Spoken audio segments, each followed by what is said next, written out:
Good morning. I hope you guys are having a happy Tuesday. So today this video is going to be a little bit different because I'm working. So it's going to be a kind of sit down video and kind of talk through because I do have some work to do, but I did not want to not get a video up. So I'm going to talk a little bit about entrepreneurship. I get a lot of questions about being in business. As you can read by the title, I'm going to go over that I have either came across. I'm going to go over 8 tips that has helped me through my journey in entrepreneurship. And also, before we get into the video, if you are not subscribed, go ahead and hit that subscribe button, like this video, and definitely comment if you want to see some other type of videos. So let's go ahead and get into the video. My name is April Imani Smith, and I am the CEO of She Is Creations. We are a full service custom print company. We print on any type of apparel, item, object, decal, anything that you want, but mainly we do t-shirts, business shirts, organization shirts, and things like that. I love my business. I've been in business for 2 years. During those 2 years, we have had some ups and downs. We have had some good days. We have had some bad days. But our good days definitely outweigh our bad days. I absolutely love my customers. I love their creativity. And I am happy that I can bring that to life on some of the brands that they love. But of course, being in the first couple years of business, there's always growing pains. So in those growing pains, I wanted to come to you guys with 8 tips that I thought, 8 tips that have helped me in my journey on entrepreneurship. And it's not the gospel. I'm not an expert, but hopefully it can help you and you don't have to make the same kind of mistakes that I did on your journey to entrepreneurship, if that's what you're interested in. So my number 1 is to throw fear away. You know how you say, get ready, aim, and fire? Well, I have a whole different mantra to that, which is you get yourself ready first, meaning you educate yourself on your market. You have to identify what your value is, and then you fire, you go for it. And then once you go for it, you learn from it and you see the trials and errors that you have came across when you went for it, and then you aim. So and to give an example of that, say when I first started my t-shirt business, I thought I was going to make one t-shirt that it was just going to spread like wildfire and people was just going to buy my t-shirt. No, that's not what happened.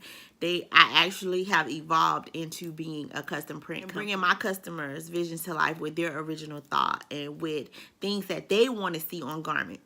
Not me. Not saying that maybe I could be creative and come up with something, but I had to follow the money. So I had to follow the direction of where I was being successful. My second tip is to know your audience. Now, I hear people say it's called your customer persona, your customer avatar, but know who you're talking to. I mean, down to what they like to eat, where they like to drink, where they like to shop, what kind of music do they listen to, where do they hang out at, Facebook, Instagram, where do they hang out at in real life. Like, you got to know it down to the T because you got to know their buying habits, their spending habits, because you want to be able to talk to them. So if you're selling, if you're selling lawnmowers and I'm not into lawnmower, or I have a condo and I don't need a lawnmower, why would you keep talking to me? You know what I mean? So you're wasting your time. Now, I may know somebody that need a lawnmower, but I'm really not your target market. You know what I mean? So you have to find people that you have to find your avatar, the people who you are talking to. So you just don't want to put stuff out there in la la land and be like, I hope somebody will buy it. No, you don't want to do that. The third tip is important. Every time somebody asks me to give them some advice on business, or they schedule one of my coaching calls with me, the first thing that they say, well, I don't want to do it because everybody is doing it. Well, I hate to break it to you, but there's really nothing new under the sun. You have to, if somebody's selling shirts, sell the shirt. If somebody is selling lashes, hair, creating a YouTube video, doing a podcast, so and do it. You're going to do it better because you're going to put your touch on it. You're going to put your strategy on it, and it's going to be, you know, you can research people and you can kind of see what they're doing. You don't ever want to copy, but you want to strategize. So you want to be able to strategize, and you want to be able to strategize and put your spin on it, but go for it. Remember how we talked about in tip 1 is you have to throw that fear away. You have to learn and educate yourself about what you're doing and go for it. And once you go for it, then you can hone in on what works and what don't work. Number 4, be a constant student. I talked about education in the beginning, that you have to educate yourself in the beginning, but you have to constantly learn. Even though I have a custom print company, and 80% of our stuff, some things people do come to me for basic graphic design, basic logo design. They gonna go on a girls trip. They don't have any idea. They want to go on a girls trip, but they don't have any idea what they want to do, or they have a family reunion and they just want to get something and they're not sure. Of course, we're going to come up with basic graphics, but for the most part, we actually receive your logo, receive your image, receive your artwork, and we print it on the different brands that you love. But I still have to learn different software, different programs for my editing, different print mechanisms, the difference when my customers, and I'll give you a small story time in here. I had this young lady reach out to me for a certain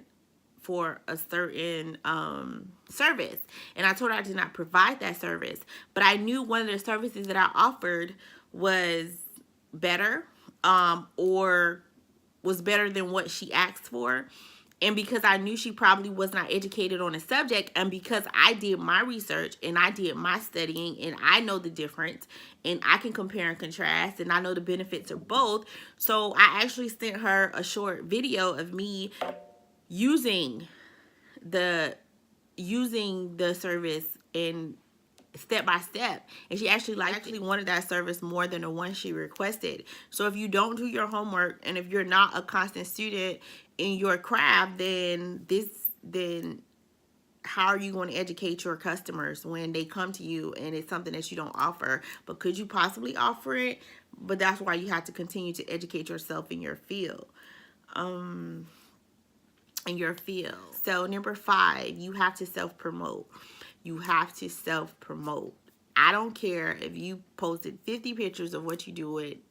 Post it, talk about it, do whatever you need to do on your social medias, because if you don't promote it, why should anybody else? You think all these major chains like McDonald's, Burger King care that you just saw a commercial or you just saw 10 billboards in a row? Absolutely not. So you have to self-promote. Number six is be consistent. Be consistent. You have to be consistent. You have to be consistent with your quality, with your customer service, because people have to know, like, and trust you. People have to know, like, and trust you, and the only way they can do that if you're consistent and they know that you're going to show up when it's time. So if you're not showing up and if you're not consistent, or you get ghosts or you fall off the earth, how are they going to know, like, and trust you? How are you going to build your brand? How are you going to get your name out there? So remember that when you are trying to put yourself out there, is just consistency is key.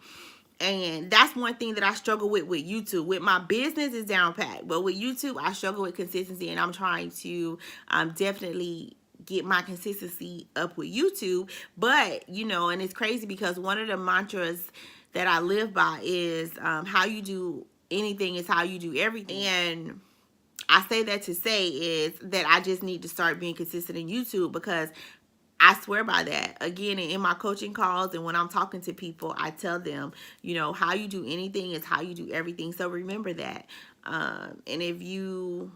So just remember that. How you do anything is how you do everything. Number 7, hone in on what's bringing in the money. Leave the glitz and glam for later.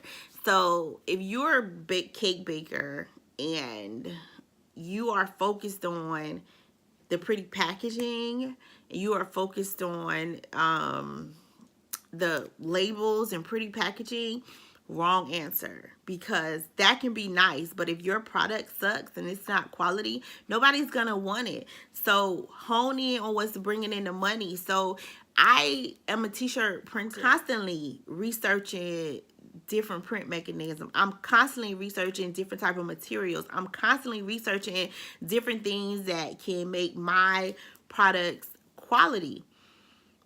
You have to. And the glitz and glams come. I'm gonna tell you guys, I go to USPS, FedEx, and get all their free packaging. I just now really started to get into packaging my stuff with, you know, of course I put my business cards in there and things like that, but that came later. Let me hone in my craft, because I'm a strong believer. I'm not going to sell you something that I would not wear. And when I say wear, I mean quality, because some of y'all designs be suspect, but ain't about that, because I love bringing y'all vision to life.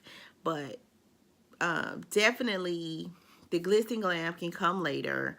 Focus on the product. Make sure your product is quality. And number 8, find you a mentor. It's so important for you to find a mentor in your field, because they are going to keep you accountable, keep you in line. If they have mastered the business, why not get you a mentor or a coach? Why not get you a mentor or a coach in business so they can help you out? I do have people that I mentor and coach with their apparel business, whether it's an apparel business or they want a custom creation type company, and I don't mind. So if you are in the creative field, or if you are looking for a mentor, definitely reach out to me. If I'm not a good fit for you, I do know I do have other business colleagues in my field that could possibly be a good fit. But definitely find you a mentor, whatever your field is. If you're a cake baker, go find somebody who bakes cake or is in that baking arena. If you are a nutritionist, if you are a physical health person, just find somebody to mentor you, to guide you, that you can ask questions to. Do your research though. I'm not saying don't do your research and always ask them every single question, but what I'm saying is you want to have that subject matter expert there for you. So those are my 8 tips. I didn't want this video too long, but those are my 8 tips to my journey in entrepreneurship, things that I have came across, or things that have worked for me to make my business a successful business. I've been in business for 2 years, full-time entrepreneur. And again, like I said, hopefully these tips help you if you are in the creative world and you are looking for a business, or you are looking for a creative coach. I got you. Definitely hit me up on my email below. But other than that, you guys enjoy your Tuesday. Don't forget to hit that like button, subscribe, notification bell to keep up with videos for myself. Thank you guys, and talk to you.